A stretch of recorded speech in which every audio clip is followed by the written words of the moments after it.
Parenting Lab with Phoenix Academy Elementary. Today is March 6th. Happy Friday, everybody. It is Read Across America Week. Dr. Seuss's birthday was on Monday, and so we made the big, elementary school hoopla about reading and literacy and all that jazz. So today, we're going to look at some little tips and suggestions for building literacy skills at home. All right, so without further ado, let me get through my spiel. We are hosted by Mr. Santos and Dr. Rocco, principal and vice principal. I am Ms. Baker. I'm the teacher on special assignment, pretty much just doing all the behind the scenes stuff. We got Ms. Munoz, our school psychologist, Ms. Precious, our office manager, and Ms. Amber, our teacher librarian. Okay, agenda-wise, today's a little funky. Sign-in and refreshments. We'll have our little talky talk. That's going to go as normal. But to celebrate Read Across America Week, we actually had to move our library. And Miss Amber has spent the last 2 months making it the most magical, wonderful little place ever. And so we are excited to have our ribbon cutting and library grand reopening ceremony today. So that'll take up about the second half. We'll get you some cookies and popcorn. You get to take your kiddos home and have a wonderful weekend, all right? Telling you, always with the hoopla, always.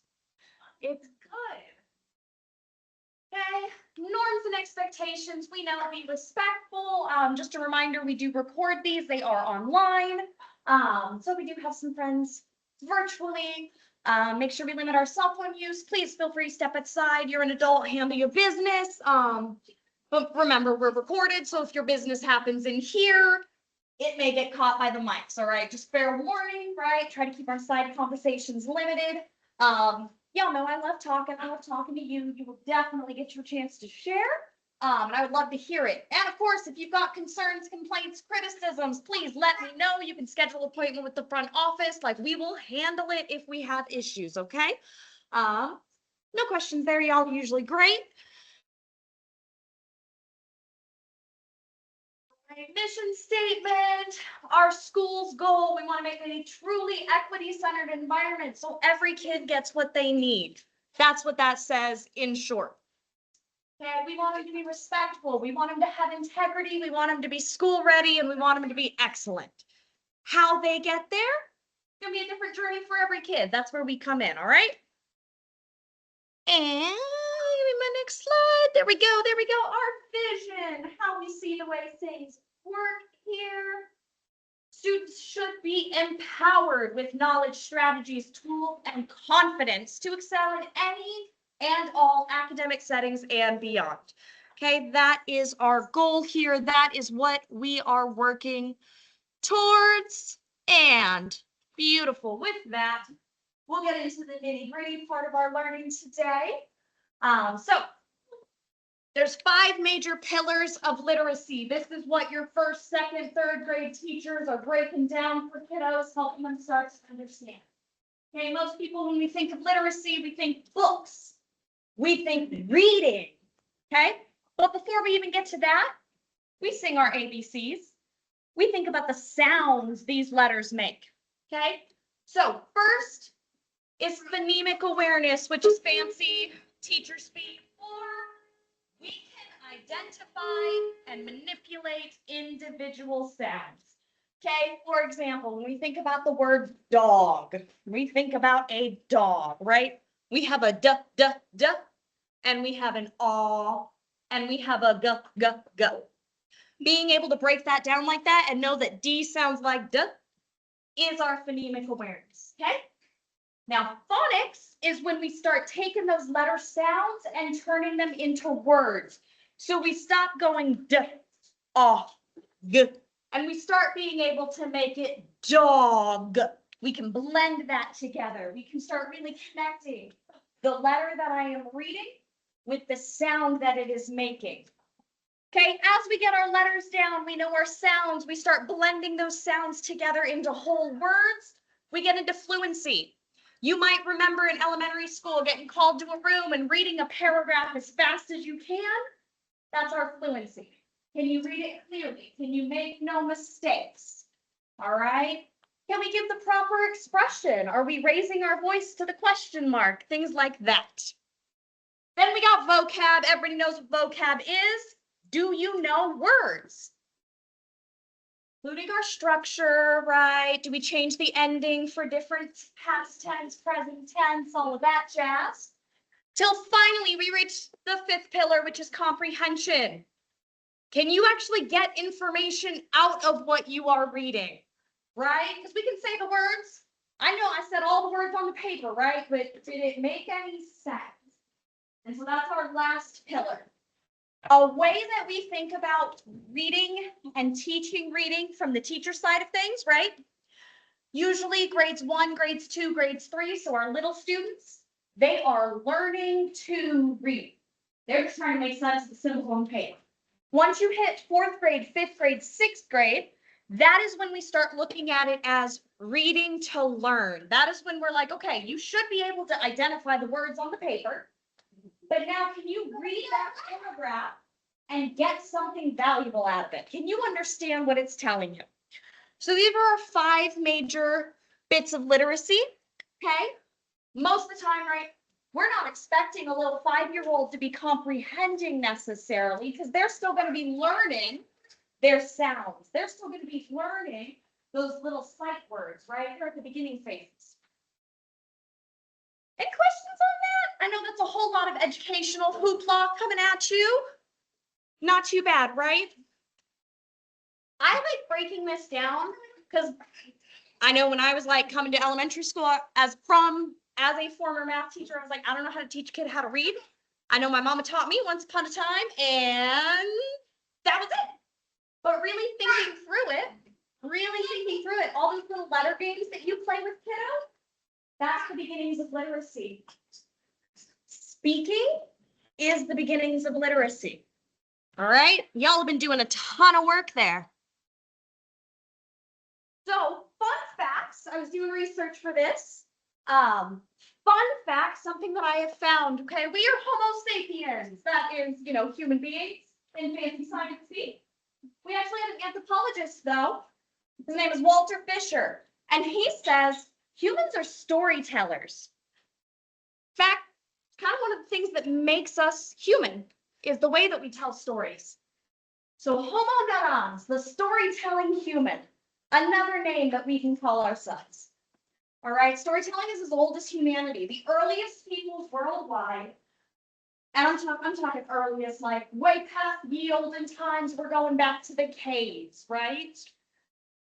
Their education, telling a story about how the world happened.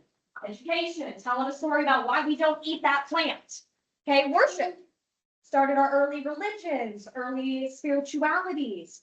They use stories for passing on their culture, passing on their values, beginning scientific discovery, right? When you're looking around going, I wonder why the sun rises every day. And they start telling a story about it, trying to figure out why. That's the beginning of science. That's a hypothesis right there. And let's be real, storytelling makes hard work fun. Okay? Now, sciencey mumbo jumbo again, okay? It's called neural coupling. So when we see neuro, right, you might have heard of neurodivergency. Neuro means your brain. When you start hearing a story, your brain syncs up to the storyteller. That's why we always love gossip, right? You're walking through the store, you hear a little something, you're like, what? Right? Like, it's a survival thing for us. We are honed genetically to link up into each other and want to know what's going on. Okay, so just really quickly, something beautiful here. It might be a little bit hard to see, but I thought this was so beautiful here, this cave painting from ancient peoples, right? Beautiful little cave. Can anyone tell what they're doing? It's like stories. You see there.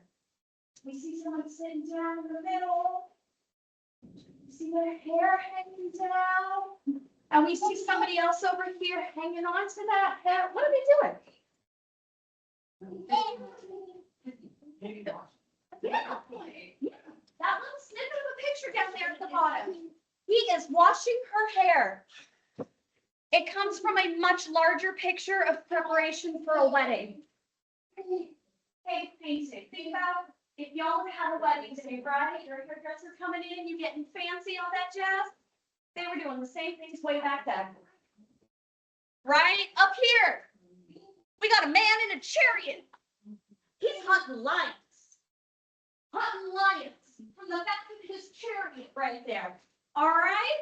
And then, of course, all of our beautiful hieroglyphics from all those Egyptian pyramids. All of these are stories. And not a single one of them has an actual paragraph. Right? We are storytellers at our hearts. Okay, with that, folks, we are going to start. I got one little video just because it's scientific. They're going to have a much easier time talking to you than I do. Okay. We're going to.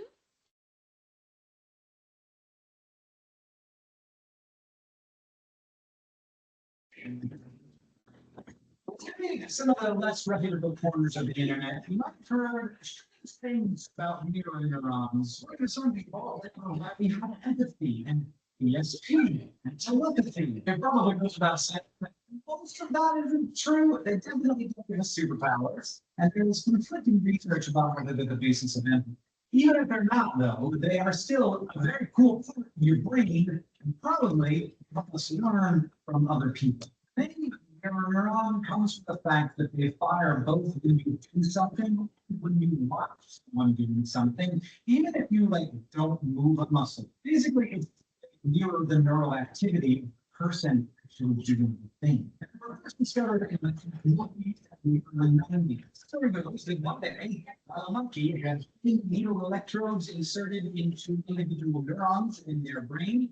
Some of the graduate students, well, they went into the rush break. Well, one of those graduate students was heating in front of the monkey. All of a sudden, there was neural activity in the premotor region of the frontal cortex in the monkey's brain. This region would normally fire if the monkey was moving, reaching for food or eating. And those neurons create emotions and just watching someone else move.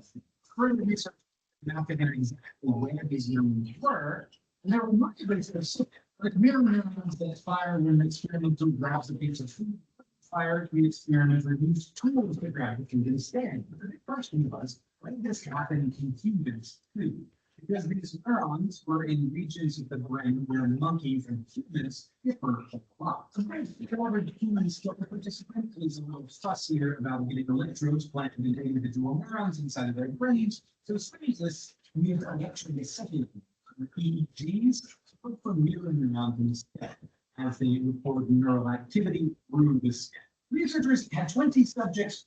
Experimenter demonstrates motions with the thumb and index finger, and then perform the same motions themselves. And it turns out some regions of the brain did act like the monkey's mirror neurons.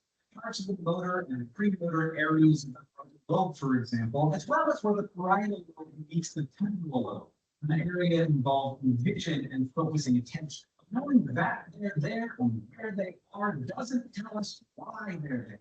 Many neuroscientists now think that they help us learn from other people through observation. Take a 2009 study, for example, which these parts of the brain are acting while people were being taught how to dance. And researchers used the game called the Dance Revolution and varied whether the participants were taught the steps using a screen or a human model in addition to the symbols. That to the mirror neuron network, they tune in the human action. For example, the superior temporal cortex was more active while watching a person demonstrate the symbolic breakdown of the steps. So for point, the participant's performance on the final dancing test was better when they had a image watch, which suggests these regions support observational awareness. Mirror neurons aren't exactly the same as the monkey ones. They seem to care about the actual movement, while theirs are more strongly tied to its meaning. I'd say grab a car bottle the way you should would, and then you put it down and grab it, get down instead, which makes drinking it a lot harder. It's basically the same muscle motion either way, but one. I'm not making us sit through this whole thing. Let me quickly summarize what he said.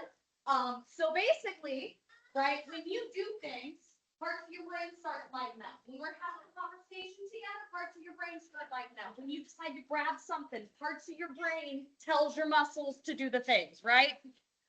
Well, what we've also noticed, what they were saying with the monkeys, they had all these little electrodes in the monkey's brain, so we're actually tracking what is lighting up. And when the human was like, "Ooh, let me get my lunch here," human starts eating lunch. The monkey's watching the human eating lunch going, "Ooh, that looks good." And the parts of his brain that say tasty are lighting up. And the parts of his brain that say hungry are lighting up watching this. Okay? It's the same way if somebody sits there and is like, "Oh my gosh, I had the best tacos last night. Like the asada was made perfect. It had that little bit of crunchiness to it. You know what it cooked up right. And then the onions were grilled so good. Oh my gosh. And that salsa, man, pick it. Delightful. I loved it." Who's hungry? Y'all just ate pizza and you're hungry again, aren't you? Right? Those are your mirror neurons. They're saying, "Ooh, Miss Baker got some good tacos. I trust Miss Baker. I want those tacos." Right? That is survival for us. That is core to who we are as humans and how we learn and how we connect. So my first suggestion when we talk about literacy at home, I tell y'all all the time, you are, ooh, don't fight me, Hank Green. Come on, skip slide. I don't need to skip. There we go. Okay, I tell you all the time, when you read in front of your child, their brain is going to start lighting up. Okay? They see you do it and they realize I can do it too. Okay? When you look at a book, when you turn pages, when you react, I used to love hearing my mama. She'd always just be reading little books and I just hear her giggle and I'm like, "What are you laughing at?" And of course she's reading grown-up books. She can't tell me, but man, did I want to know, right? Why are you getting to have fun right now? So this turns reading from a chore into something that they can actually see themselves doing. They can see themselves enjoying it. Okay? And if they see you do it, it makes literacy feel like a normal part of everyday life. So I'm going to be a teacher. I'm going to tell everybody, go read, of course. Okay? But this is the thing we want to think about. We talk about representation in media. We talk about representation on TV and in our government and, everywhere else. You are your child's first representation in this world. You are their best representation in this world. So if they can see you do it, they start to believe they can. Okay? Now, I know reading is not everyone's favorite. Okay? And this is where I'm going to follow up with my suggestion 2. Which is very, very close to suggestion 1. But if you're not the type that maybe you don't have time to sit down with a full-size book, okay? I get it, man. Sat on my couch, almost napped for a few hours last night. I was so tired. Did not have time to read. Read everything everywhere then. Okay? Words are everywhere. Literacy and reading is in your everyday life already, even if you haven't picked up a book in a while. Okay? Those mirror neurons. When your kiddo sees you look up a recipe and read it, and follow it and make something delicious, they learn that reading lets them learn how to cook. And not just cook, but good food. Okay? When they're driving and they hear you talk about your street signs you're looking for, "Hey, keep an eye out for this stop sign," and they're looking for that big red stop. That's literacy. That's reading. And that is a survival skill. So if you're not going to open the book, that's okay. Read everything else. Okay, and then billboards, street signs, play the license plate game. Look for letters and states on their license plate. My favorite, my mom did a lot of road trips growing up, so we used to play things like A is for apple. That's good enough for me. Apple, apple, apple, it's all I want to eat. And then she'd pass it to me and I'd say B is for banana. That's good enough for me. And we just sing back and forth, but that lets you learn apple, A, apple. Banana, right? You start learning those phonemic awarenesses, right? Don't even need to read anything to play with the literacy and the language. Okay, at the store, look at your prices. Guess what? We read numbers too. And mathematical literacy, I used to be a math teacher. I just got to say it a little bit. Mathematical literacy is so important. Read those numbers. Okay, but also nutrition labels and coupons. Right, read that fine print. Okay, I don't know about y'all, my eyes don't work. I make the kiddos read fine print all the time. Okay, you can follow a recipe step by step in the kitchen together. Look at restaurant menus, product reviews. My favorite, turn on your subtitles on your TV. They will always have words in front of them. Last week, right? Just kind of keep thinking of it. Where are there words in your life? We all live different lives, but where are words in your life?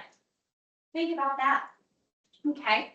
Because that is going to be your everything everywhere to read. Questions on that so far? All right, awesome, awesome, awesome. And last one. Okay, not doing too much, not doing too crazy. Bedtime stories, they're a classic, right? Everybody knows our good bedtime stories. Once upon a time, we all got sleepy. Okay, it's a really good time for bonding. Really good time for getting to know your kiddo, having those end of day conversations, things like that. Now it doesn't have to be bedtime, but it does need to be intentional, okay? I highly recommend use a real book or print something out. Don't just pull it up on your phone, but really have that physical book there with you. Let them turn the pages. Talk about the pictures, okay? Especially for our little guys, their books, the pictures are 50% of the story. Talk about it, okay? Got a couple of mumbo jumbo for you on the science, on the science side of it, of course. Books use fancy words that we don't always think about in the real world, right? That is how we build vocabulary, is by being exposed to new words. Okay, phonemic awareness, hearing, you read. They start picking up on how words are pronounced.